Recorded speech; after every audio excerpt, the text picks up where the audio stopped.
Barang siapa menjual BBM yang di luar standar dan spesifikasi yang ditentukan itu pidana. Jadi jangan main-main dengan isu pangan dan energi karena ini menyangkut hajat hidup orang banyak. Sementara kita ini kalau dari komposisi impor BBM itu 53% itu dari Singapura. Dan itu telah berlangsung puluhan tahun, Mas. Bukan hanya puluhan tahun saya kira. Kalau kita baca dari buku saya itu ratusan tahun, Mas. Itu bahkan World Bank itu nulis surat kepada Menteri Keuangan. Nanti bisa dilacak Menteri Keuangannya pada saat itu siapa.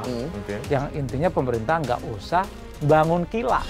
Ya, bisa dibayangkan. Dan itu sekarang lagi di reshuffle, dikosong ulang permainannya oleh pemerintah baru. Sehingga kan pasti ada efek samping itu. Negara kapitalis tidak mengakui kita sebagai negara kapitalis. Negara sosialis tidak mengakui kita sebagai negara sosialis. Ya, sifat kita, Mas. Kata Gus Dur dulu, kita bukan negara agama, bukan negara sekuler. Terus negara apa, Gus? Negara bukan-bukan.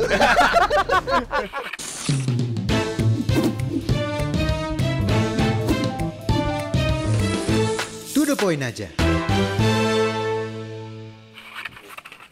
Assalamualaikum warahmatullahi wabarakatuh. Kembali lagi di To The Point aja, Sindo News. Kita beberapa hari ini banyak menghadapi situasi terkait dengan persoalan energi, migas, dan lain-lain. Kemarin tiba-tiba Pertalite diisukan mengandung atau tercampur dengan air. Sebelumnya ada BBM swasta yang kehabisan bahan baku.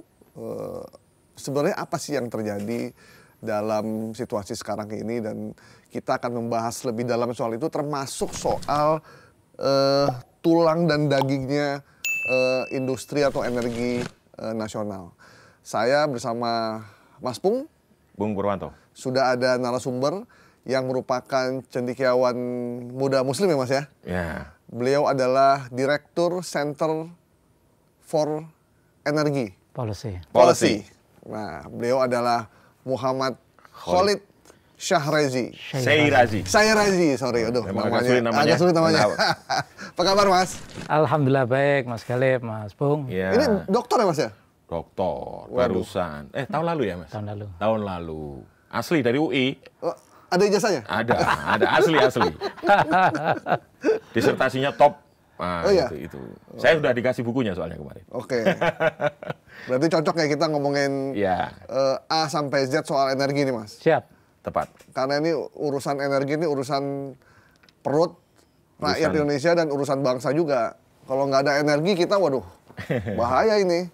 Bisa jadi perang panjang kalau urusan energi. Bahkan di dunia itu kalau urusan energi bisa jadi perang saudara, Mas. Ya. Ada Presiden Prabowo kan selalu pesan, ada food, energy, and water. Nah, itu yang sekarang dari ininya Pak Prabowo ya. Oke, jadi gini, Mas Khalid, mungkin yang pertama ini kita mulai dari rame-rame di Jawa Timur ya. Ada isu katanya di sebuah SPBU ada produknya Pertamina dicampur air gitu, dan itu disebarkan oleh pejabat publik lagi ya.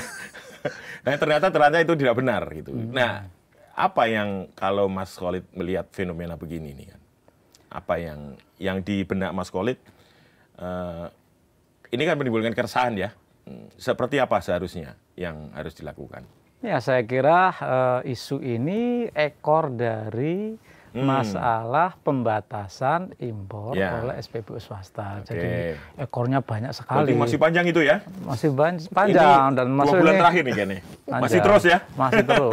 Jadi terus intinya ada orang yang mungkin sebel sama Pertamina, sehingga kemudian bikin isu yang macam-macam yang ternyata setelah diinvestigasi yang melibatkan aparat penegak hukum itu tidak benar.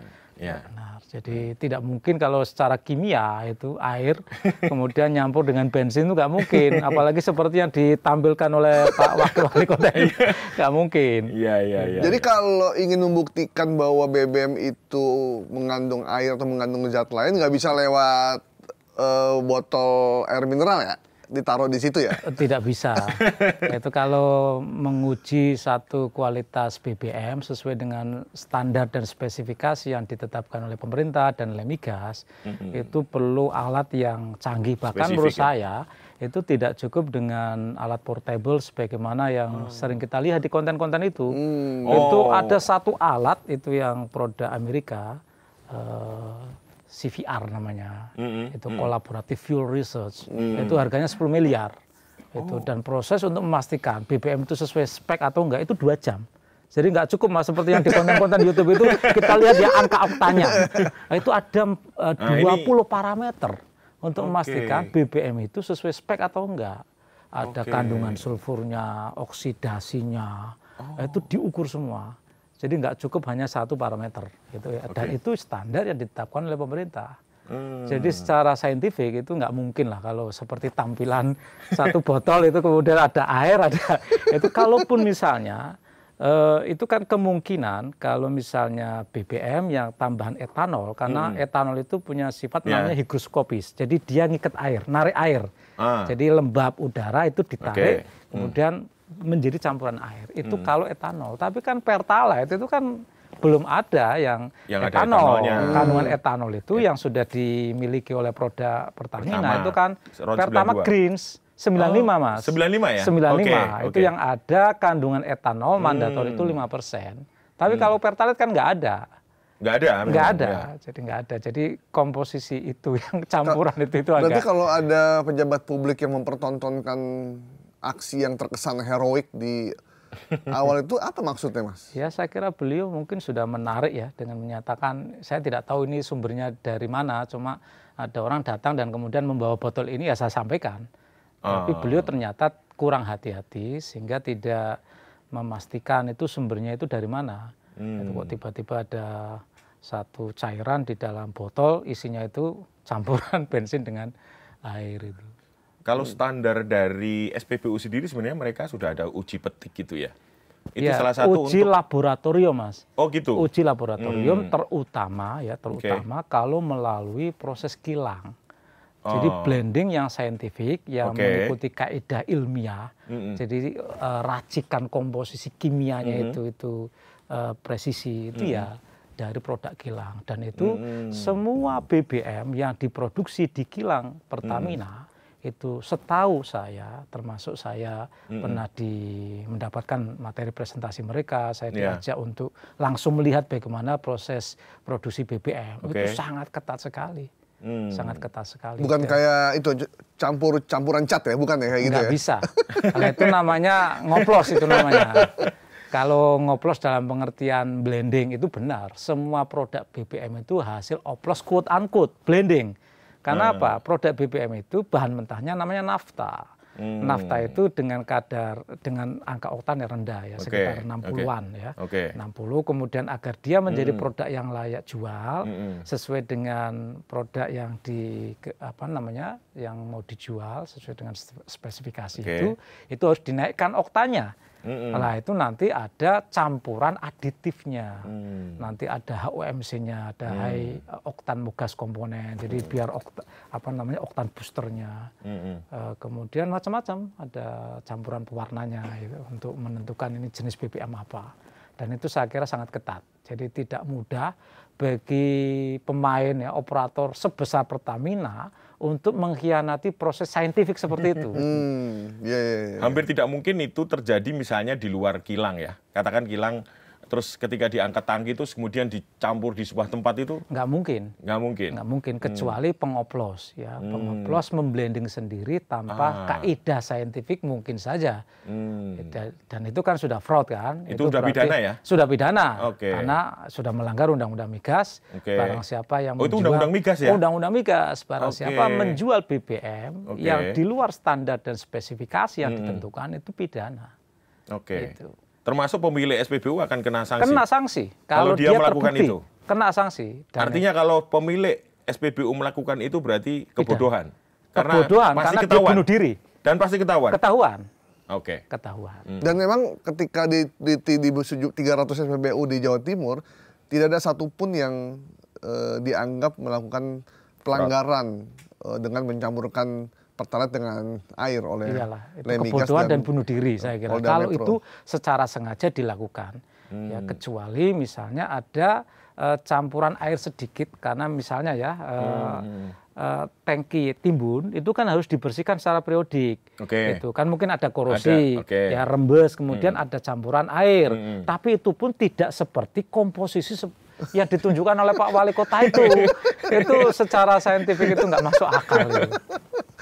Mungkin dia belum ketemu Mas Solid nih, jadi mesti dikasih tahu sebenarnya. Tapi kalau orang yang sengaja membuat isu itu dengan memasukkan air di dalam Pertalite itu pidana nggak? Pidana. Itu kena juga itu? Kena juga.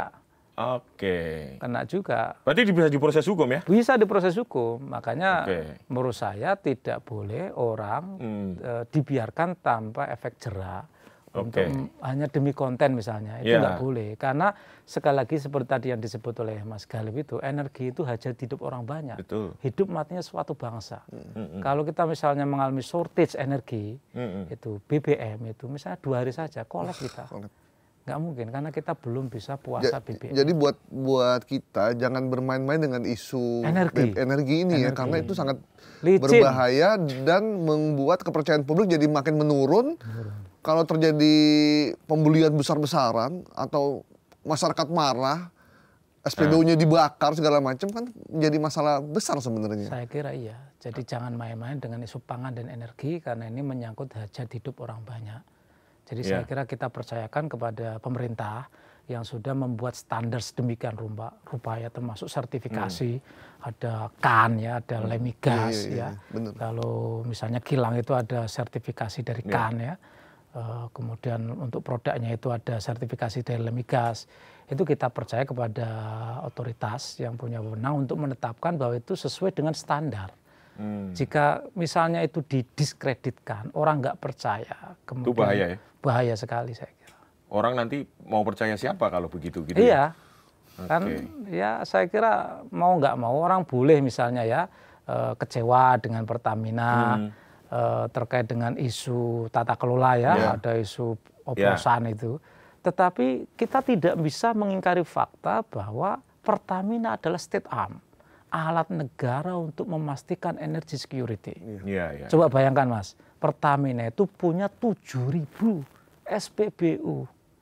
Tentu saja di antara itu kan tidak semuanya punya langsung dikendalikan oleh Pertamina ya. Ada swasta namanya yang Koko, ada Kodo. Yang Kodo itu yang dealer operated itu kan kadang mungkin ya ada pengusaha yang kurang teliti atau memang ada yang nakal. Itu kan kalau banyak kan pasti ada yang itu ya, itu yang itu aja yang ditindak. Tapi jangan kemudian quote unquote reputasi Pertamina itu dihancurkan karena itu bahaya. Bahaya sekali. Yang bisa mendistribusikan BBM satu harga sampai ke pelosok itu kan Pertamina, sampai ke Jayawijaya, sampai ke Pulau Selayar, sampai Mentawai kan. Ini banyak publik yang nggak tahu bahwa tidak semua SPBU itu walaupun produknya dari Pertamina, cuman pengolahannya ada yang swasta. Iya, kan mereka ada Hiswana Migas ya. Hiswana Migas ya. Jadi mereka dapat barangnya dari Pertamina, bekerja sama dengan Pertamina, tapi dikelola oleh dealer. Ya. Ada juga yang dikelola oleh Pertamina sendiri. Itu namanya SPBU. Kalau di Jakarta 31 Mas. 31 ya. Koko. Itu 31. Company operate ya. Ya, kalau yang kode yang swasta berapa? 34. 34. Ada 2 itu ya? Iya. 31 sama 34. 31, 34. Kalau di luar Jakarta ada yang 44 ya. Oh, ada 44. 44 kalau ya sesuai dengan kode. Jadi, ya, kode daerah kali. Ini penonton mesti ngerti nih, membedakan itu ya. Iya. Mas, ini terkait dengan yang masih ramai juga sekarang SPBU swasta yang BBM-nya langka. Dan orang kembali ujung-ujungnya menyalahkan Pertamina lagi tuh yang dia katanya mau monopoli segala macam. Nah, sebenarnya itu duduk persoalannya di mana sih Mas soal itu, karena kok isunya jadi beralih kepada tiba-tiba ada orang jualan jualan kopi, duren. Jadi sebenarnya apa sih inti masalahnya? Inti masalahnya kinerja SPBU swasta itu bagus. Jadi sales mereka meningkat, sehingga penjualan mereka itu melampaui dari RKA 2025. Jadi mereka sudah mengajukan kepada pemerintah rencana impor BBM sekian. Ya misalnya 100.000 kiloliter. Itu untuk 1 tahun ya. Ada yang 400.000 kiloliter untuk 1 tahun. Oh, jadi mereka 2025 ini untung ya? Makanya untung, mau minta lagi. karena naik, minta. Jadi September sudah habis kuota itu. Kayak Shell itu sudah 99% realisasi impor. Sehingga mereka sudah tidak punya kuota untuk impor lagi. Lah pemerintah di sisi lain ingin membatasi impor. Jadi impor jangan sampai lebih daripada rencana. Ya, setahun yang sudah ditetapkan itu.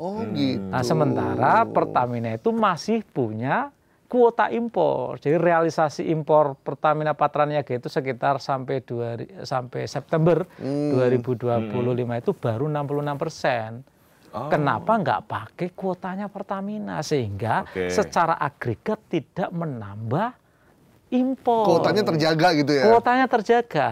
Dan itu kan kewenangan pemerintah. Itu masalahnya. Untuk membatasi impor. Karena apa? Impor BBM itu terkait dengan macam-macam. Ya, terkait dengan kurs juga, karena kan kita harus menguras sekitar untuk impor BBM itu sekitar 26 billion setahun, ya sekitar 450-an triliun, kan itu menguras cadangan devisa yang dampaknya tentu saja pelemahan nilai tukar rupiah, karena menambah defisit neraca perdagangan. Itu tadi menjaga neraca perdagangan. Betul, dan itu kan jadi tidak sembarangan impor. Tidak sembarangan. Tapi bukannya udah dibahas tuh di DPR, di kementerian juga sudah mulai dijembatani tuh. Iya. Ada yang sudah ngambil? Sudah. Ada yang belum? Ada yang belum. Cuma ya awalnya kan saya mengikuti proses itu sudah ada kesepakatan tripartit ya, ada pemerintah sebagai fasilitator mengundang dari pihak Pertamina dan SPBU swasta, intinya deal. Waktu itu kan mereka kita akan mengambil base fuel ya, base fuel itu sudah dijelaskan ya, base fuel itu minyak murni. Ya, belum ada campuran apapun. Ya, belum ada campuran apapun. Tiba-tiba kargo sudah masuk, tiba-tiba mereka menolak. Ya, kalau persyaratan-persyaratan lain kan sudah diikuti itu ada joint surveyor ya. Jadi bareng-bareng ini memastikan kualitasnya BBM-nya ya udah diikuti. Tapi ternyata kemudian setelah sampai di Merak itu ya ada kargo yang tertahan, mereka nggak mau beli karena ada kandungan etanol 3,5% ya.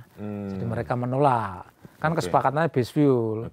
Saya kira kita juga tidak bisa menyalahkan Pertamina Patraniaga karena waktu itu kan pemerintah minta pokoknya 7-10 hari barang itu sudah ada. Jadi SPBU swasta bisa ngambil barang itu. Dan kan nggak mungkin proses untuk importase pengadaan itu kan paling nggak kan ya seminggu 2 minggu kan ya. Jadi mungkin itu dari kontrak sebelumnya yang sudah ada request khusus dari Patraniaga tambahan etanol 3,5%. Nah sekarang kemudian mereka mengimpor lagi nih Pertamina Patraniaga khusus mengimpor yang betul-betul base fuel. Murni. Dan itu swasta kan sudah kita baca ya di berita ya. Sudah ada yang clear, sudah ada yang mengambil, sekarang sudah mulai terisi lagi stoknya. Ya BPAPR sudah, kemudian AKR sudah. Vivo ya. BPAKR sama Vivo yang sudah ya. Sudah. Yang masih belum kan saya kira mungkin kita tunggu saja. Mas, kalau produk BBM dicampur etanol, memang sebenarnya itu jadi bagaimana sih kok banyak orang menolak? Nggak masalah Mas, jadi etanol ini kan green energy ya, green fuel, dia BBM yang diambil dari minyak nabati ya. Dari campuran ya? Ya, dari minyak nabati itu bisa dari molasses, itu dari ampas tebu ya, bisa dari singkong, bisa dari sorghum. Ya. Nah, itu kan bersih ya. Itu. Dan yang kedua, etanol itu oktannya tinggi, di atas 100. RON-nya itu di atas 100. Cuma isunya itu memang di sebagian pengguna yang teliti itu densitas. Ya saya kira bukan hanya etanol, semua green energy kalau di compare dengan tingkat fosil, kepadatan energinya itu pasti fosil. Pasti fosil. Cuma ada kelebihan, pembakarannya lebih sempurna. Karena apa? Dia RON-nya tinggi. Itu kan sudah dijelaskan. Justru sebenarnya kalau campuran etanol tuh dia pro green energi sebenarnya. Sangat. Itu yang murni itu justru yang malah fosilnya bisa bisa berkurang. Mas. Jadi ketergantungan terhadap BBM impor berkurang karena kita kan cukup melimpah bahan baku untuk etanol itu. Ya kan di luar negeri itu ya sudah banyak. Dan spesifikasi pabrikan mobil itu kan sudah mendesain ya sejak tahun 2006 kalau nggak salah itu sudah kompatibel dengan etanol sampai 10-20%. Oh. Di semua negara itu saya kira Brazil itu bahkan sudah E100 itu. Jadi murni BBM itu dari etanol. Loh, kenapa di kita isu jadi negatif banget ya etanol itu? Ya karena itu Mas, buntut dari keterbatasan stok BBM swasta. Dan kemudian mereka menolak karena ada campuran etanolnya. Sebenarnya bukan etanolnya yang ditolak, mereka mau base fuel. Yang murni? Yang murni, kalaupun mereka misalnya ada etanolnya, mereka sendiri yang nyampur sesuai dengan komposisi racikan mereka. Racikan mereka sendiri. Nanti kalau misalnya pemerintah ya mandatori sudah menetapkan tahun 2026, 10 misalnya, swasta harus ikut. Mereka akan mencampur juga 10% fossil fuel itu dengan etanol. Kayaknya pihak swasta juga menikmati isu ini deh, karena dia mendapat keuntungan dari sentimen negatif publik terkait dengan Pertamina dan etanol. Betul. Menurut saya ya. Betul. Mereka dapat bola muntahan konsumen ya. Jadi sebagian konsumen yang kecewa dengan isu oplosan BBM Pertamina itu pindah ya. Dan kemudian itu cukup ya mengena di publik. Jadi publik itu kecewalah dengan Pertamina. Akhirnya apapun yang terkait dengan Pertamina jadi sensitif. Jadi sensitif, dan saya kira ya ada dugaan banyak orang ini memang didesain ya, merekayasa isu, diviral-viralkan sehingga orang distrust terhadap Pertamina. Tapi sekali lagi kalau kita main-main dengan soal alat negara ini kan Pertamina ini state art. Kalau misalnya ada kesalahan kan pasti tidak seluruhnya. Ada isu tata kelola, tangkap, proses. Dan ini sedang dikerjakan oleh pemerintah. Yang proses sekarang ya? Yang proses sekarang itu. Oke. Dan kemudian ya ternyata banyak ya serangan-serangan yang belum berhenti itu. Belum berhenti. Mas, kalau di beberapa negara ya, itu kan ada SPBU, BUMN-nya mereka. Tapi ada juga milik swasta. Tapi keberadaan SPBU-nya itu bukan cuma di tengah kota. Tapi dia di remote area, di kota, kabupaten pun ada yang swasta. Nah, cuman kalau di Indonesia kan justru yang di daerah-daerah terpencil, yang kota itu hanya Pertamina. Sementara yang swasta hanya ada di kota-kota besar. Iyalah, kalau semua pebisnis kan maunya dagingnya, Mas. Nggak mau ngerikiti tulang lah ya, bahasa Jawanya itu. Tapi apakah itu bisa diatur di peraturan, Mas? Kalau pemerintah mau saya kira bisa. Bisa kan? Jadi kalau Anda mau ya bisa lebih ketat lagi Mas. Kalau kayak di Malaysia itu. Jadi kalau you mau main di bisnis hilir migas, you juga membangun infrastruktur dong. Nah, itu ada pengolahan ya, fasilitas pengolahan namanya kilang, you bikin juga dong.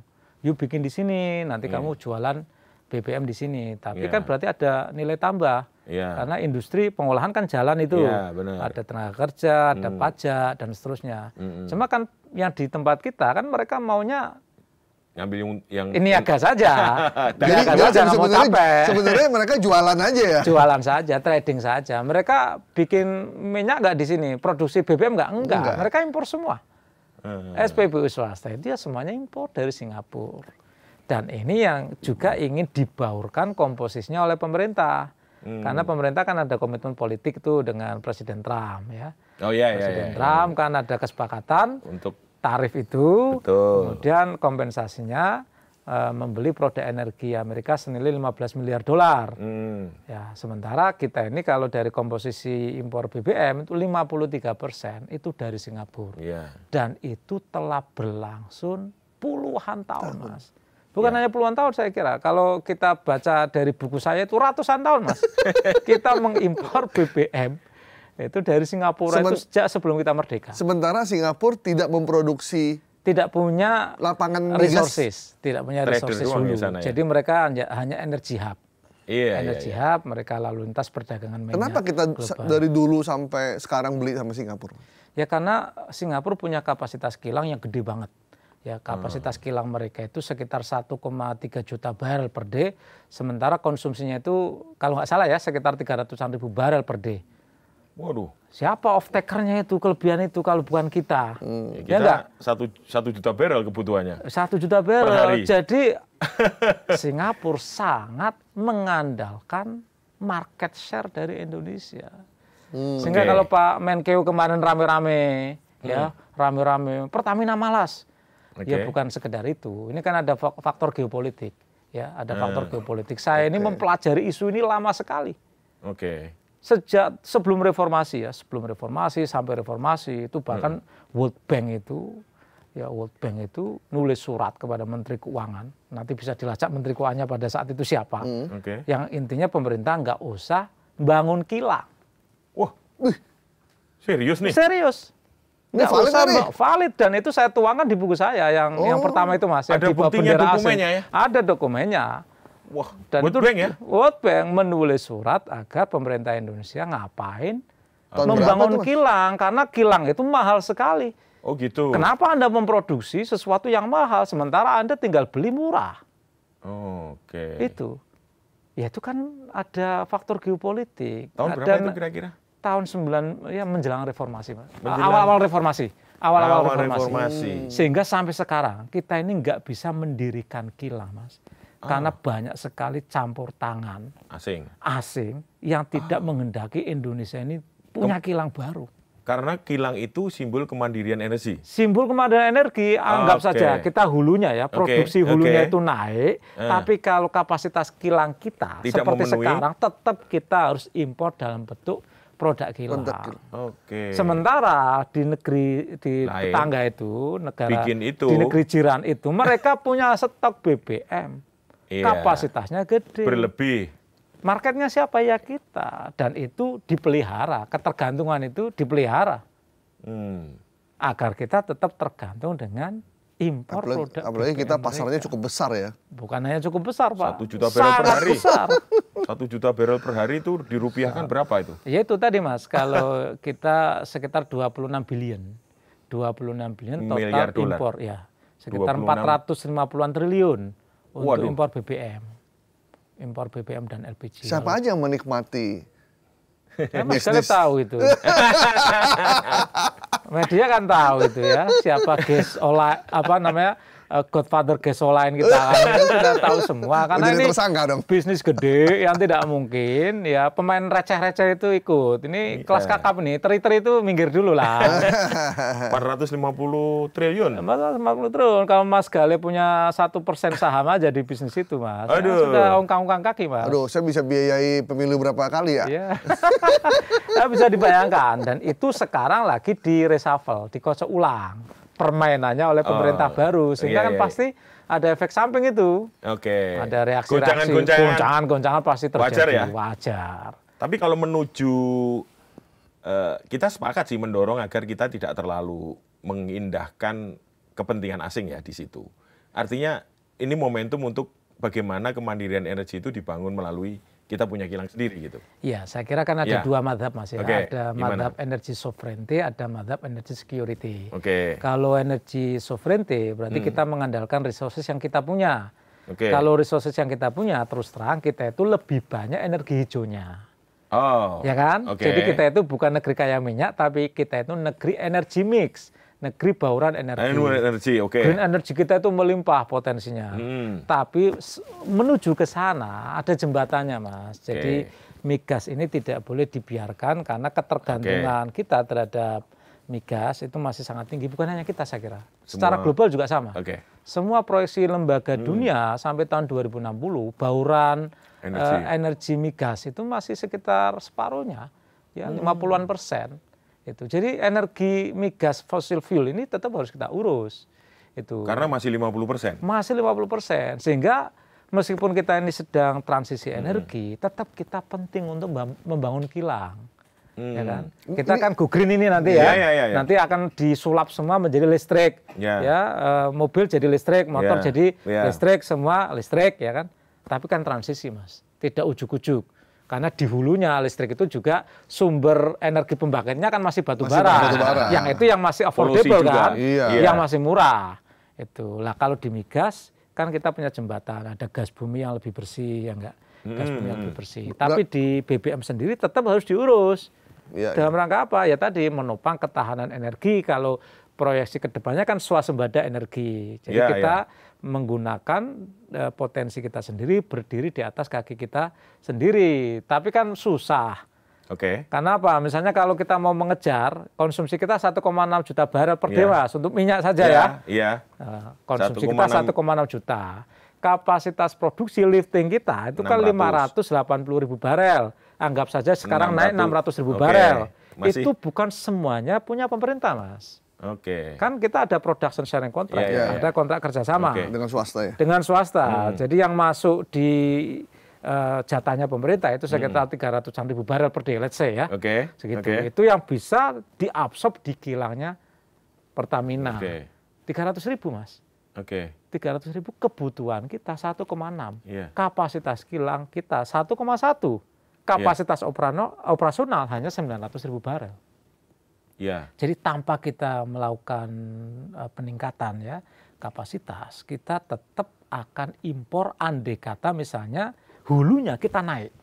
Misalnya hulu nih, target pemerintah 1 juta barel. Kan tetap masih kurang ya. Masih kurang, 600.000 ya.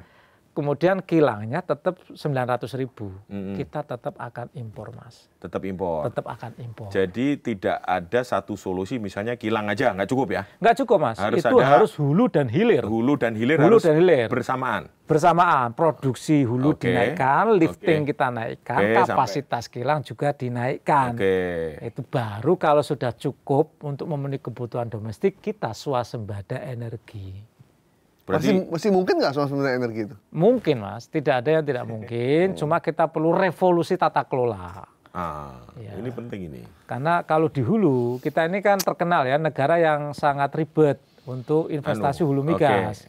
Jadi ease of doing business migas itu di kita ini kan terkenal nggak terlalu atraktif, nggak menarik ya. Soal kelembagaannya ya terlalu birokratis. Kemudian rezim fiskalnya terlalu kaku ya. Kemudian kita tahu secara makro ekonomi kita tahu ICOR kita itu tinggi ya kan. 6,8 kalau nggak salah. Ya ada ya macam-macam lah biaya-biaya. Belum lagi perizinan. Nah itu termasuk ICOR, Mas. Preman. Jadi kapasitas birokrasi itu masuk di situ, premanisme masuk di situ, kualitas SDM tenaga kerja masuk di situ. Kenapa kalau di negara lain tuh yang kita tahu kayak di Malaysia misalkan, itu kalau ada orang ingin ngebor, itu semua fasilitas itu disediain sama negara. Nah dia dulu niru kita, Mas. Dia itu kan dulu Undang-Undang Petroleum Development Act Malaysia itu niru undang-undang 8 tahun 71. Jadi mereka tahun 74, kita tahun 71. Niru persis. Production sharing contract itu niru persis. Itu. Tapi Mas ya, tapi konsisten mereka ya.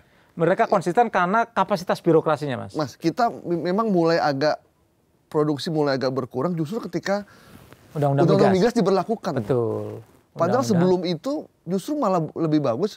Begitu undang-undang liberalisasi migas sudah diberlakukan, malah turun. Pertamina jadi kayak pemain swasta lain di mata BP Migas waktu namanya itu. Gitu. Justru malah undang-undang migas itu malah membuat IMF juga yang nyuruh tuh kalau nggak salah. Iya memang betul. Dan itu saya ungkap di dalam buku saya juga. Itu USAID itu, Mas. Draftnya yang bikin USAID. Waduh. Gimana ini? Artinya memang yang nggak pengen kita maju kayaknya. Memang ada yang nggak pengen kita maju di tata kelola ini ya. Karena yang diserang tata kelola ternyata ya. Betul. Aturan-aturan itu makanya sekarang pertentangan tentang tata kelola tentang undang-undang migas itu juga jadi sampai sekarang kan masih jadi isu yang krusial kan. Iya, sebenarnya kan lembaga-lembaga internasional itu kan sebenarnya ingin menerapkan resep umum, Mas. Resep umum yang itu untuk memulihkan ya penyakit-penyakit inefisiensi, korupsi. Itu mereka sudah punya template, Mas. Ada SAP namanya, Structural Adjustment Program. Itu kalau di tata kelola migas biasanya rujukannya itu Norwegian model. Kalau Anda mau maju ya jangan rangkap fungsi. Jadi kalau BUMN, NOC ya sudah dia komersial saja, regulator ya di luar itu pemerintah. Itu karena rangkap fungsi itu ya sumber inefisiensi, korupsi ya kan. Nah itu mereka terapkan di Indonesia. Tapi yang mereka nggak perkirakan ternyata Indonesia itu kapasitas birokrasinya itu belum cukup. Sehingga itu berhasil di Norwegia, tapi gagal di Aljazair, gagal di Indonesia, ada gagal di beberapa negara kecil lain yang belum siap. Inilah yang menjadi pelajaran penting bagi kita, bahwa model itu pasti tidak bisa one size untuk fits semuanya. all, doesn't exist. Iya. Jadi saat apapun masalah, apapun makanannya, teh botol minumannya itu nggak bisa diberlakukan. Betul. Apapun masalahnya, ini solusinya itu nggak bisa diberlakukan. Apalagi mereka memaksakan cara-cara mereka untuk kita terapkan di sini. Iya. Itu sangat tidak kompatibel Iya, sebenarnya. dan kita juga tidak boleh mengadopsi mentah-mentah. Betul. Jadi meskipun kita misalnya dimentor ya oleh entah itu IMF, entah itu World Bank, bukan adopt tapi adapt. Jadi bukan mengadopsi tapi mengadaptasi. Kalau mengadaptasi kan sesuai dengan kondisi kita sendiri kan. Itu kita udah siap belum sih dengan skema misalnya tadi ya istilahnya itu 3 kaki separation of power model. Jadi ada institusi wasit seperti BP Migas yang ternyata oleh MK dinyatakan inkonstitusional. Kemudian ada regulatornya ya. Ada regulator, nanti ada operator, itu dipisah-pisah ya. Tidak ada rangkap fungsi operator dan regulator. Ternyata kan gagal. Tadi Mas Gawi sudah menyebut, puncak produksi minyak kita itu justru ketika dikelola dengan Undang-Undang 8 tahun 71. Kita menjadi eksportir minyak tergabung di dalam OPEC. Sampai kita keluar akhirnya. Migas, kita sign langsung out itu. Kita keluar. Kita suspended dari keanggotaan OPEC. Ada yang bilang ya, bahkan Petronas saja atau siapapun disuruh datang ke Indonesia menggantikan Pertamina, nggak akan sanggup bisa mengolah. Nggak sanggup Mas, karena Pertamina itu menghadapi kompleksitas ya. Kompleksitas secara geografi dulu deh. Ya secara geografi kita ya jauh lah. Lebih rumit ya. Pola distribusi ya dibanding Malaysia. Malaysia kan cuma berapa? 60 juta Mas ya. Kita 300 juta ya, hampir 300 juta. Kita negara kepulauan. Itu kalau nggak merdeka Mas, nggak mungkin kita itu bisa BBM satu harga. Kalau misalnya hanya pakai murni kalkulasi ekonomi, mekanisme pasar, nggak mungkin harga BBM di Papua itu sama dengan di Jawa. Nggak mungkin Mas. Karena begitu rumitnya itu. Dan sekali lagi tadi, SPBU swasta mau nggak jualan BBM, buka SPBU misalnya di Jayapura? Nggak mau. Di Mentawai, di Selayar. Jangan jauh-jauh lah, di Demak lah. Nggak mau, mereka ngambil yang ceruk-ceruk market yang gede-gede. Yang ini konsumen kita kan kata Pak Dede itu kan profesional komplainer ya. Kelas menengah di kota-kota itu ada keluhan sedikit udah langsung itu berontak. Tapi mereka tidak melihat ya kompleksitas perusahaan negara ini yang dia disuruh untung, sisi lain mengemban PSO yang sangat berat. Ada beban public service obligation yang sangat berat. Dan itu tidak dibebankan kepada operator swasta. Ya enggak. Jadi pemerintah Pertamina itu harus mengonsol Mas biaya cost distribusi di Jawa dan di luar Jawa. Dan kadang dibayarnya juga telat sama pemerintah. Ya, ada mekanisme kompensasi. Belum lagi urusan politik Mas. Dipanggil DPR. Waktu saya ke Petronas, mereka bilang, kita nggak pernah dipanggil sama parlemennya Malaysia. Karena mereka murni, ya bisnis saja. Mereka di bawah Perdana Menteri, Mas. Jadi nggak bisa langsung, ya, karena beda kan sistem politiknya ya. Jadi mereka misalnya kalau mau minta keterangan harus izin dulu kepada PM. Karena Direktur Utama Petronas itu langsung di bawah Perdana Menteri. Jadi tidak misalnya berhubungan langsung dengan parlemen, kan mereka parlementer kan? Parlementer. Tapi kalau di sini setelah mereka ikut Danantara, berarti mereka DPR manggilnya Danantara ya? Nggak langsung Pertamina gitu? Ya mungkin ya. Melalui, masih. Tapi mungkin mereka CC-nya mungkin ya ke Danantara. Ya tidak harus juga. Nyatanya waktu kemarin mereka manggil Pertamina juga langsung tidak harus izin Menteri BUMN kan? Sama aja. Ada yang minta sarung juga kan buat CSR. Oke. Ini tadi kan disinggung soal sovereignty energy ya. Kalau security gimana tadi? Ya, kalau pendekatan security energy. Kalau security Mas, yang penting availability. Availability. Ada ketersediaan. Ya, kemudian accessibility. Bisa dijangkau. Ya, kemudian ada affordability. Terjangkau. Ada dan terjangkau harganya. Kalau ada mahal kan nggak affordable. Rakyat nggak bisa beli. Kalau ada ya harganya mahal nggak terbeli. Tapi kalau mahal barangnya nggak ada juga buat apa? Yang terakhir acceptability. Itu secara lingkungan itu BBM ini kan harus semakin go green ya. Paling nggak standar Euro. Ya, standar Euro kita harus naik kelas dari Euro 2, Euro 3, Euro 4 ya. Sudah bertahap kan unleaded ya, kita sudah timbal sudah dilarang ya kan. Kemudian angka oktan ya menurut saya ya itu si Pertamax itu sebaiknya ya itu dihapus saja. Kan itu oktannya 92 ya. 92 itu sebaiknya ya. Langsung 95? Ya paling enggak transisi dulu lah ya. Yang 93 ya, 93 atau 94. Kan green sudah ada nih. Ya green kan. Green sudah campuran etanol ya, 95. Kalau misalnya mau tetap gasoline ya tanpa yang etanol boleh juga sama-sama. Yang ini Pertamax Green, yang ini namanya apa tapi sama-sama RON 95 yang tanpa etanol misalnya. Karena apa ya, Pertamax ini kan sebagai produk kan sudah tercemar ya, quote unquote ya. Ada isu Pertalite dijual dengan harga Pertamax gitu kan ya. Itu saya sih sebagai pengamat, sebagai pemerhati, sebagai sekolah ya, ada baiknya sebagaimana dulu kita pernah menghapus premium. Kemudian Pertalite, kemudian Pertalite punya tempat, sekarang kesadaran masyarakat terhadap kualitas BBM yang lebih baik. Itu mereka bahkan Pertalite ya konsumsinya masih tetap tertinggi, tetapi di kota-kota besar mereka udah nggak mau itu si Pertalite ya. Mereka sudah naik kelas lah, ada yang Pertamax Green, ada Pertamax Turbo. Saya bahkan banyak menemui di SPBU itu motor itu bahkan turbo itu.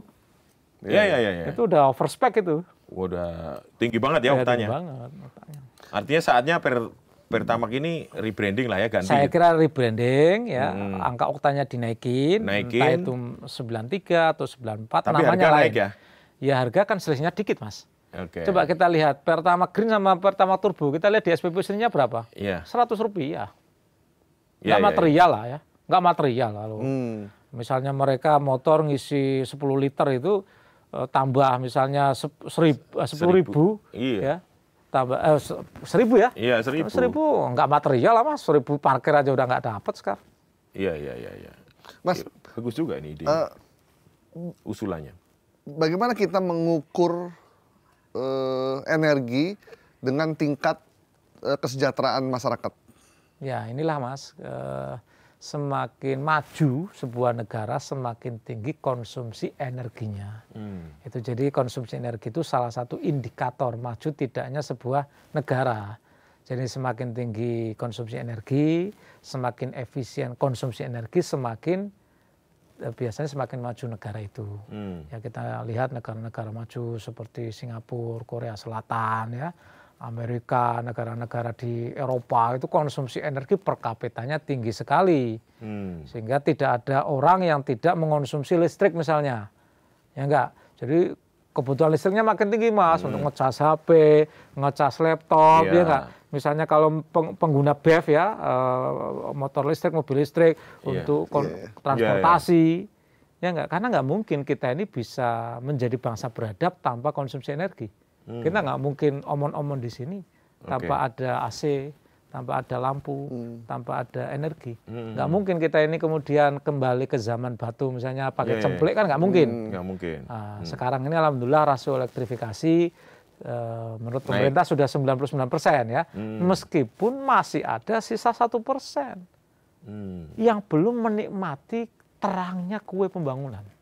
1% itu kalau dikalikan penduduk. Kalau diekstrapolasi 300 juta misalnya. 3 juta? Ya 3 juta mas. Lumayan itu ya? Lumayan. Gede ya? Gede sekali. Untuk ukuran negara yang sudah mau naik kelas. Iya. Itu kenapa mereka belum terelektrifikasi? Ya remote ya, mungkin ya remote area. Infrastruktur. Infrastrukturnya belum terjangkau ya. Pulau-pulau terluar kali ya? Pulau-pulau terluar. Iya. Sebenarnya bukan hanya terluar mas. Di Bekasi itu saya dapat, masih ada yang rumah-rumah gedek itu belum dapat sambungan listrik. Nggak usah jauh-jauh mas. Di sekitar Jawa itu masih ada yang belum menikmati listrik. Karena apa? Kemampuan ekonomi. Iya. Jadi syarat untuk menjadi negara maju itu harus 100%. 100%. Dan bukannya sekedar 100%. Dan konsumsinya? Tingkat konsumsinya. Kita berapa? Ya kita kalau secara agregat ya, konsumsi per kapita kalau di setara barel ya, per kapita itu 6 barel per kapita per tahun. Per kapita per tahun. Jadi kalau per harinya kira-kira konsumsi energi kita itu 2,6 liter. 2,6 liter per hari.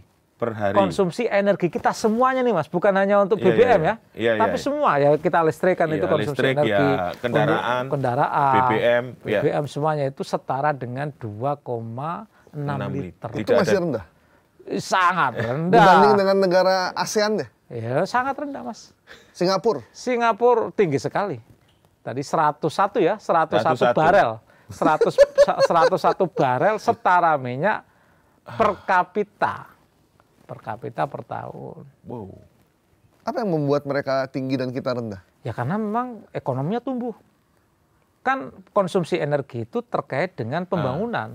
Oke. Ya kan, misalnya ada industri butuh listrik, ya nggak? Ya. Konsumsinya naik. Orang kemampuan ekonominya tinggi, konsumsinya naik.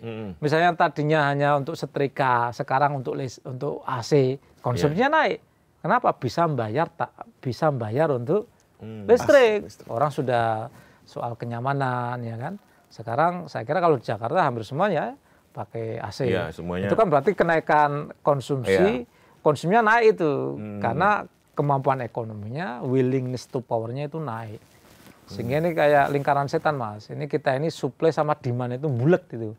Mau kita supply dulu atau kita rekayasa demand dulu. Nah, itu bulet. Itu sesuai dengan mazhab ekonomi lah. Kalau mazhab ekonomi pasar kan sudah nanti supply creates its own demand. Ya, jadi padahal nggak begitu ya? Ya ternyata kan enggak. Ternyata kan nggak begitu. Kalau supply terus, demand-nya nggak direkayasa, nggak ada upaya, ya kan oversupply. Kayak PLN sekarang ini kan oversupply itu. Ya kan? Misalnya ada crash program dulu 10.000 megawatt, kemudian 35.000 megawatt. Asumsi pertumbuhan ekonomi kita itu 7%. Itu kan berarti konsumsi listrik naik itu. Ternyata flat. Rata-rata konsumsi 5%. Ekonomi zaman Pak SBY kan 5,6% atau apa kan ya. Kalau dihitung secara time series 10 tahun itu, Pak Jokowi lebih rendah lagi 5,2%. Meleset itu. Akhirnya kan oversupply Mas. Sementara PLN dulu sudah diperintahkan untuk menggenjot ini. Dalam rangka apa? Mengantisipasi kenaikan demand. Karena proyeksi pertumbuhan ekonomi. Begitu pertumbuhan ekonomi meleset, ya sudah konsumsi meleset. Oversupply. Berarti kelas menengah kita nggak tumbuh dong Mas? Ya itu. Kelas menengah kita ini kan aspiring middle class sebenarnya. Bukan betul-betul kelas menengah. Aspiring middle class itu middle class wannabe. Yang ingin menjadi middle class yang rentan sekali jatuh miskin. Ya kayak misalnya jatuh miskin. Ya misalnya kan kelas menengah kita itu kan bukan seperti kelas burjuasi di Eropa Mas. Kelas menengah kita ini kelas terpelajar ya, anak-anak ya mungkin sudah pakai dasi kayak Mas Galip ini. Ya penampilannya sudah oke, ya, tapi isi dompetnya enggak. Dompetnya nggak berubah. Dompetnya nggak berubah. Itu begitu kena PHK, wassalam itu. Gini, penampilan kelas menengah, dompet terengah-engah. Iya, terengah-engah. Dan itu ternyata banyak loh Mas. Banyak Mas. Itu kalau menurut World Bank itu kan yang aspiring middle class itu kan 200-an juta itu. Wow. Aspiring middle class. Tapi mereka tetap ke kafe Mas. Ke kafe, meskipun pakai kartu kredit numpuk itu kan, pay letter ya kan. Pay letter semua. Begitu gajian, duitnya buat bayar semua. Jadi hidup mereka itu udah dari ini aja, gesek ke gesek itu. Iya. Oke. Sekarang kembali ke tadi Mas. Kan ternyata kemandirian energi itu tidak bisa satu resep kalau di Indonesia ya.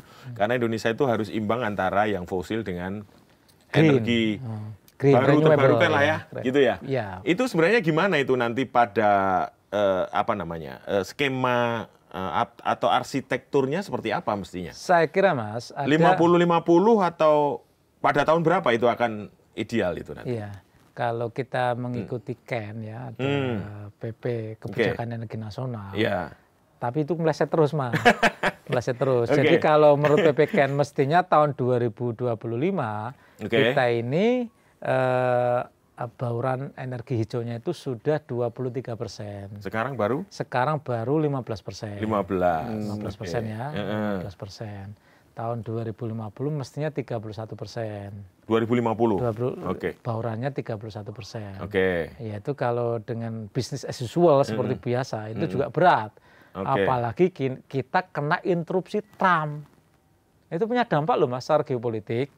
Trump ini kan pro fossil fuels.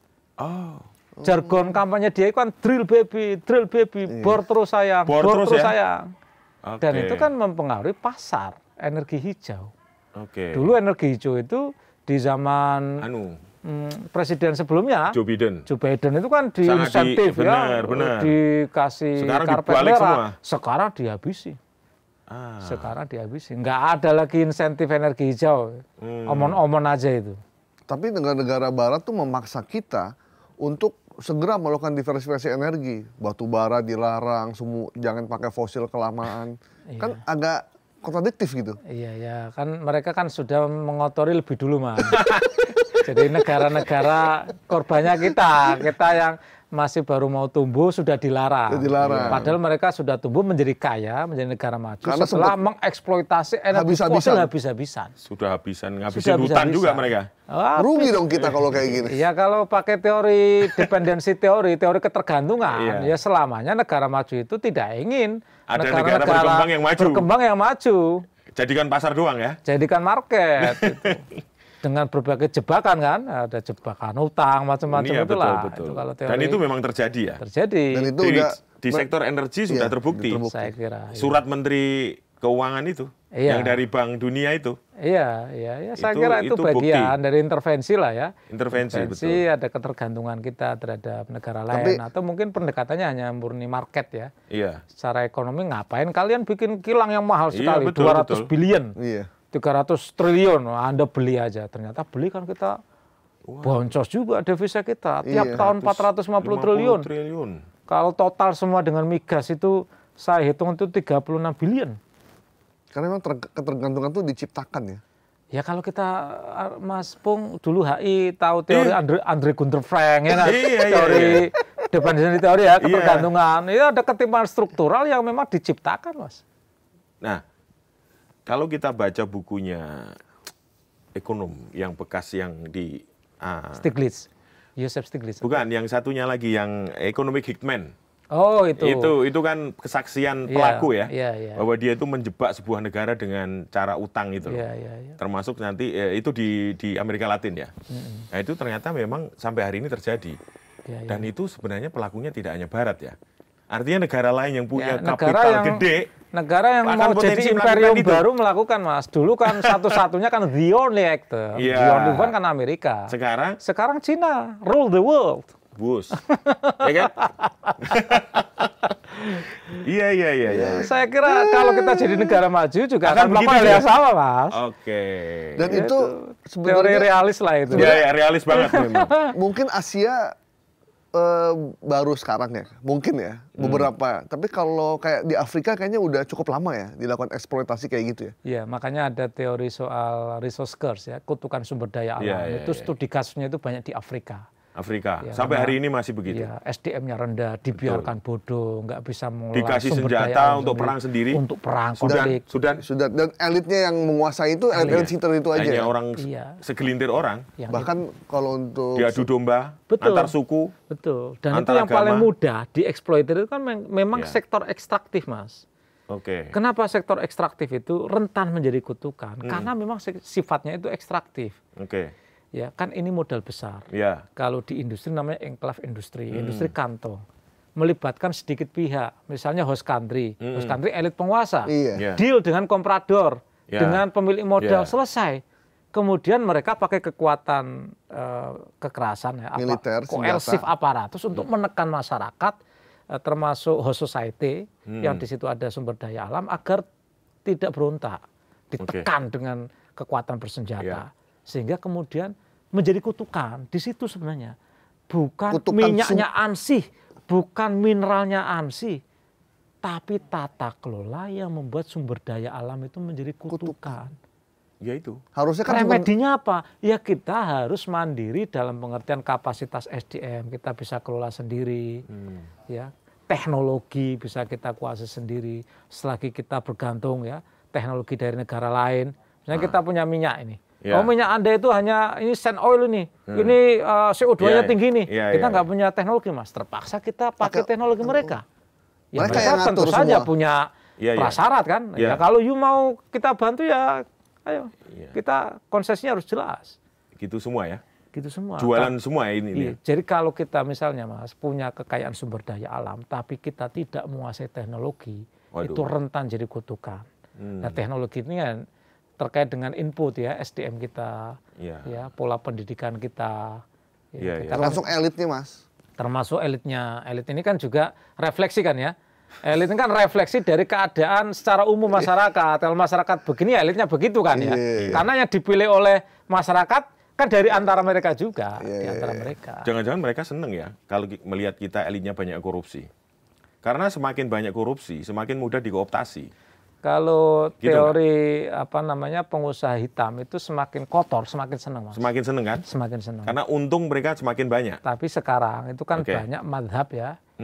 Ya itu hanya menguntungkan sesaat, tapi tidak berkelanjutan. Makanya sekarang kan ada istilahnya kan pembangunan berkelanjutan ya, sustainable development. Itu kan pembangunan berkelanjutan itu syaratnya kan ada transparansi, ada partisipasi, ada akuntabilitas. Oke, kita cari duit, tapi bagaimana nilai keuntungan kita itu bisa kita perpanjang durasinya. Jangan kita keruk sekarang, usia 10 tahun. Untung kita cuma 10 tahun. Kenapa tidak kita kelola secara baik, sehingga dalam waktu 1 abad kita ini masih untung. Dapat untung terus. Dapat untung. Jadi mereka tetap kalau kapitalis ya tetap nyari untung, Mas. Tetap nyari untung intinya. Cuma ada yang nyari untung dengan cara kotor, langsung. Ada yang agak bola panjang pendek, ya. ada yang ingin bola panjang. Dan yang bola panjang ini yang bisa sinergi, Mas. Makanya mereka menuntut, kita akan impor ya barang produksi dari negara Anda, tapi kita mau energinya itu R100, renewable 100 itu. Jadi tidak merusak lingkungan ya. Nah, itu mereka sekarang ada yang begitu-begitu. Asal itu konsisten, tidak hipokrit, kita setuju, Mas. Masalahnya kan mereka seringkali standar ganda. Ya enggak? Mereka boleh merusak negara berkembang, enggak boleh. Itu yang repot. Kalau semuanya konsisten. Ayo negara-negara aneks 1 itu yang paling banyak mencemari lingkungan itu yang harus berdiri di depan. Kan mereka ternyata enggak juga. Tapi gini, Indonesia kan negara yang dikenal non-blok ya. Artinya tidak blok kanan, tidak blok kiri. Nah, ini secara geopolitik sebenarnya ini kelebihan atau kekurangan? Bisa dua-duanya, Mas. Nah, gimana? Karena gini, kan kita bisa memainkan peran di 2 kutub sekaligus ya. Antara China sama Amerika lah, kira-kira gitu ya. Terutama dalam kemandirian energi tadi. Ya kayak Mas? Misalnya ini, Mas Galeb, komplotan nih sama saya. Ya, Mas Pung bilang, Mas Galeb ini orangnya Mas Khalid ini. Udahlah, itu dia abaikan aja. Ya kan? Sisi lain, terus kemudian ternyata Mas Galeb ini sama saya itu ternyata nggak oke-oke juga. Akhirnya tidak diakui oleh siapapun. Jadi Mas Pung tidak mengakui Mas Galeb sebagai sekutunya. Saya juga tidak mau sebagai sekutunya. Sebenarnya saya merasa sudah dekat banget sama Mas Khalid. Sudah merasa dekat, tapi ternyata Mas Galeb ini cuma antek-anteknya Mas Pung yang disusupkan ke saya, misalnya kan gitu. Itu dalam diplomasi hubungan internasional itu kan itu bisa terjadi ya? Bisa terjadi, Mas. Jenis kelamin itu kan kadang harus jelas dalam situasi ekstrim loh ya. Kadang orang yang bisa ngayun-ngayun itu ya nggak dikenal sebagai orangnya siapa. Negara kapitalis tidak mengakui kita sebagai negara kapitalis. Negara sosialis tidak mengakui kita sebagai negara sosialis. Ya, kita sifat kita, Mas. Kata Gus Dur dulu, kita bukan negara agama, bukan negara sekuler. Terus negara apa, Gus? Negara bukan-bukan. Makanya ada istilah posisi menentukan prestasi. Itu dia. Jadi kita bukan negara kapitalis, bukan negara sosialis. Itu negatifnya. Kalau positifnya gimana? Ya, kita bisa ngayun-ngayun, Mas. Ngayun-ngayun itu ngayun, tergantung ini siapa nih yang cuan nih. Amerika cuan, ya sudah kita ya merapat ke Amerika. Wah, Amerika Armstrong ini. Kita merapat ke Cina. Jadi ya memang dalam strategi hubungan internasional kadang kita perlu oportunistik ya. Oportunistik itu yang sesuai dengan national interest. National interest Itu yang paling pokok itu, Mas. Oke. Nah, itu kan yang kita pelajari dari ideologinya Deng Xiaoping. Ya kan dia bilang kan waktu menjabat itu setelah masa kelam Mao Zedong yang menerapkan etatisme komunisme dengan ketat. Diubah semua. Saya nggak peduli mau kucing hitam mau kucing putih, yang penting bisa nangkap tikus. Saya nggak peduli kapitalis atau sosialis, yang penting bisa menyejahterakan rakyat. Iya. Ideologi sosialis, cara hidupnya kapitalis. Kapitalis. Jadi itu jadi kapitalisme negara kan. Iya benar. Sampai sekarang diterapkan tuh sama Jinping ya. Ada yang bilang, Mas, jangan percaya sama negara lain. Karena negara lain tetap akan lebih mementingkan kepentingan negaranya sendiri. Mas Pung tahu ada teori tidak ada altruisme dalam hubungan internasional. Nggak ada. Tidak ada. Maksudnya apa itu, Mas? Altruisme itu mementingkan negara lain. Pada dasarnya negara itu yang mementingkan kepentingannya sendiri. Termasuk semua presiden Amerika itu ya national interest, number one. Walaupun dia muji-muji itu bukan berarti dia sayang sama kita itu ya. Muji-muji sebagai politisi, Mas. Untuk panggung depan ya. Gimik. Jadi, artinya selama kepentingan dia, national interest dia itu cocok dengan kita di satu sisi, itu bisa jalan gitu ya? Bisa jalan. Tapi begitu berseberangan akan bisa juga. Bisa, kan disatukan dan dipisahkan oleh kepentingan, Mas. Iya. Jadi BRICS itu juga begitu ya? Saya kira iya. Dan kita juga nggak terlalu kaku, makanya kan doktrin bebas aktif. Iya. Ya, bebas aktif itu dalam rangka tadi dalam bahasa kasarnya itu oportunistik. Oportunistik bahwa kita memang berdiri di antara negara-negara berkembang, tapi dengan negara-negara maju yang paling menguntungkan mana deh gitu aja. Gitu aja ya? Iyalah. Sederhana ya? Kalau misalnya Amerika menguntungkan ya udah kita bersahabat dengan Amerika. Kalau Cina menguntungkan ya kita bersahabat dengan Cina. Yang ada duitnya mana kan gitu ya. Yang mau invest ke kita siapa, yang mau bantu ada pabrik bukan sekedar invest hot money, tapi mau invest buka pabrik di sini, menciptakan lapangan pekerjaan. Itu kan berarti mau bersahabat dalam jangka panjang, Mas. Ya kan? Kalau orang bikin pabrik kan berarti mau tinggal lama di sini. Sehingga mereka ingin berteman agak lama lah itu. Tapi kalau hot money itu ya mereka nggak mau berteman lama lah. Hit and run aja. Hit and run. Kalau energi terbarukan, EBT tadi, syaratnya apa, Mas? Biar kita keekonomian, bisa. Mas. Nah, gimana ini itu? Masalah pengembangan energi hijau itu kan soal keekonomian. Maksudnya? Kan sementara ini belum bisa bersaing quote-unquote dengan fossil fuels. Mahal harganya ya? Lebih mahal. Lebih mahal karena apa? Biaya teknologi belum bisa ditanggung oleh keterbatasan jumlah penggunanya. Kecuali nanti market share-nya udah membesar, itu sudah bisa di-share. Bebannya itu menjadi murah. Kayak PLTS. Itu kan dulu mahal itu.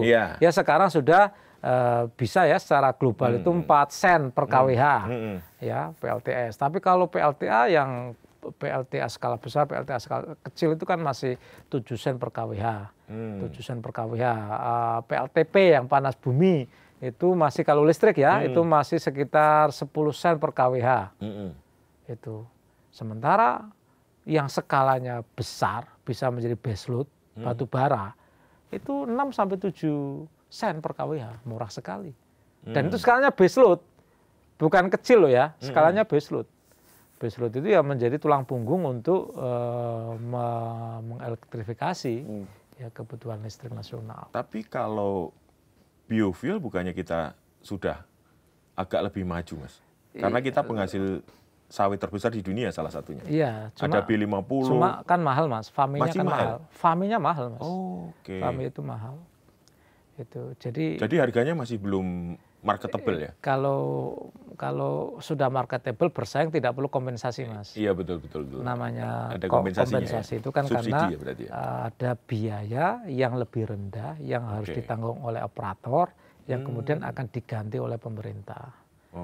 Itu kompensasi. Jadi ya kalau pertalite ya mungkin ya segitu. Cuma nanti kalau ada ya biodiesel sudah jalan ya. Biodiesel sudah jalan. Berapa sekarang? Fame itu sekarang harganya lagi naik ya. Oh iya benar. Sekarang B40. B40 kan.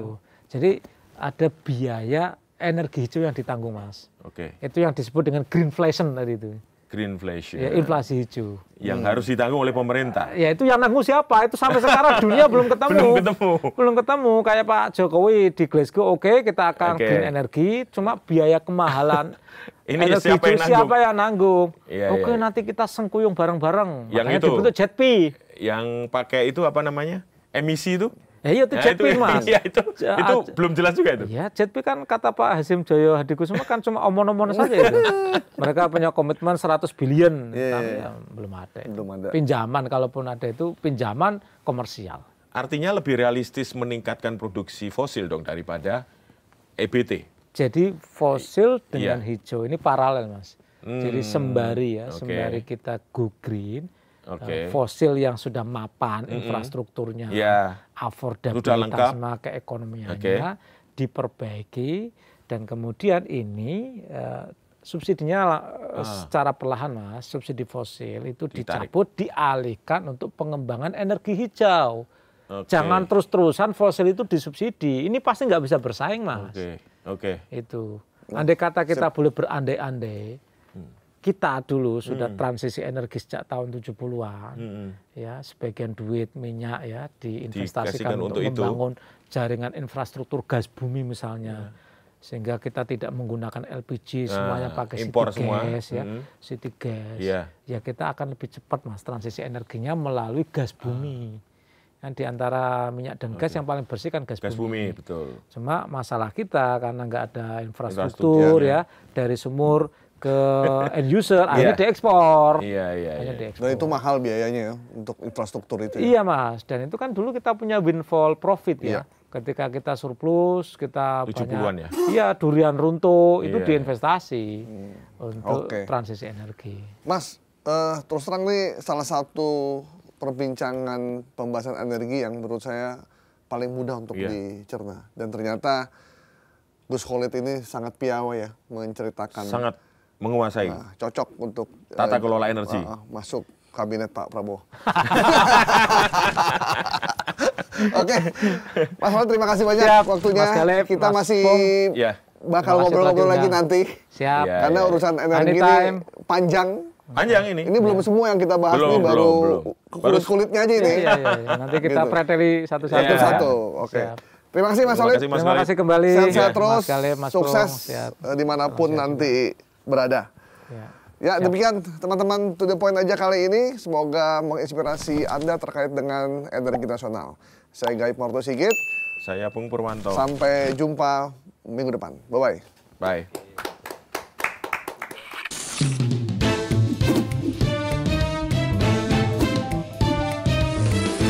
To The Point aja.